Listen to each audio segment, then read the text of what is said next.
All right, policymakers are always trying to find a way to ban Airbnbs.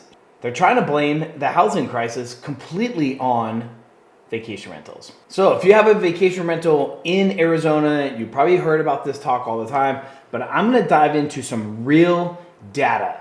Are we to blame or are we not? Well, let's find out.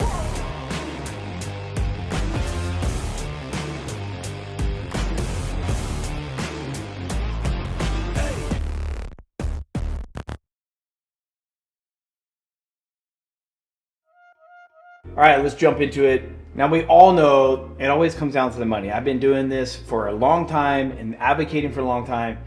Follow the money, but also you got to tell policymakers about the money. This is what they really care about at the end of the day, right? Even though they try to act like they don't. In 2023, Airbnb contributed $3 billion in GDP and supported 37,000 jobs in Arizona alone. That's incredible, right? That's a positive thing. From 2022 through 2024, Airbnb has collected and remitted approximately $258.2 million in transaction privilege tax. Now, local occupancy tax, $92.3 million. That's a lot of money. You ban short-term rentals, all that's gone.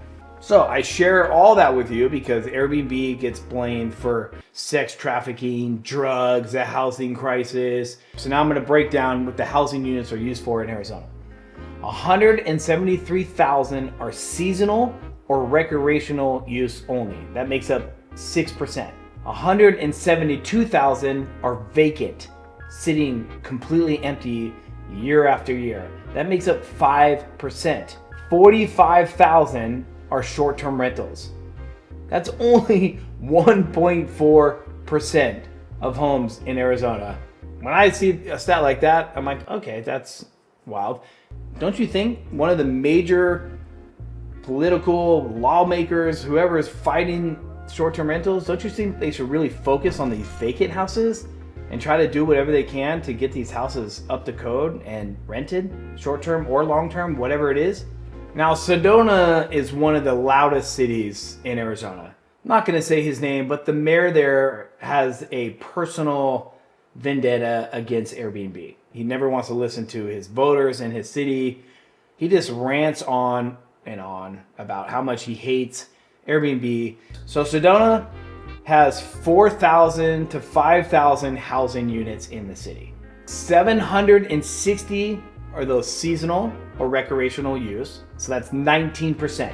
1,500 of those homes are vacant. That is 38% of those homes are vacant. 1,152 short-term rentals. That's it. That's 20 to 28%. So they always go with the narrative like short-term rentals makes up 20%, but once you really break down these numbers, that is not that bad. 38% of the homes are completely vacant.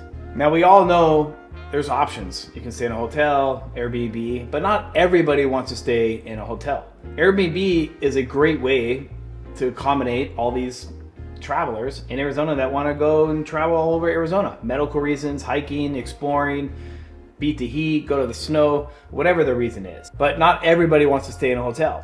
So Airbnb is a great affordable option. Get your whole family together, whatever, right? So approximately 39% of guest check-ins in Arizona are by fellow Arizonans.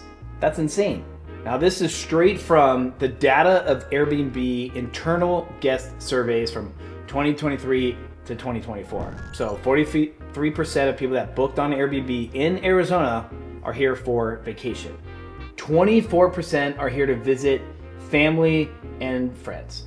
17% are attending a special event. And then 2% traveling for healthcare. We have great healthcare. I'm actually surprised it's not a lot higher. Now, these stats are what absolutely blew me away. A homeowner, investor, whatever, has one home on Airbnb. That makes up 80% of the Airbnbs. In 2024, the typical host earnings was $14,200. That's it. Airbnb has helped a lot of hosts who host on Airbnb stay in their home. So the mortgage is high, the bills are high, they Airbnb just enough to stay in their home. That makes up 40% of Airbnb hosts. This is cool. This is a wild one. I did not expect this one. 23% of hosts are senior citizens. Oh, cool. I think it's awesome. Most of these hosts are only renting 65 nights a year in 2024. 75% of Airbnb hosts say this is not their only occupation. So that means they have another job. Go figure if they're only bringing in $14,000. So this was just Airbnb in Arizona.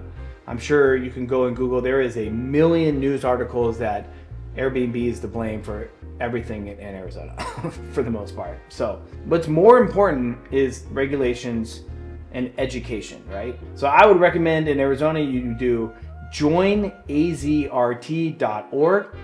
It's an organization that I'm a part of, helped start. It's awesome. You can also look at Rent Responsibly, which is a nationwide. Our goal is to do 50 statewide advocacy groups. We're gonna make that happen. But if you like that video, more to come. Peace.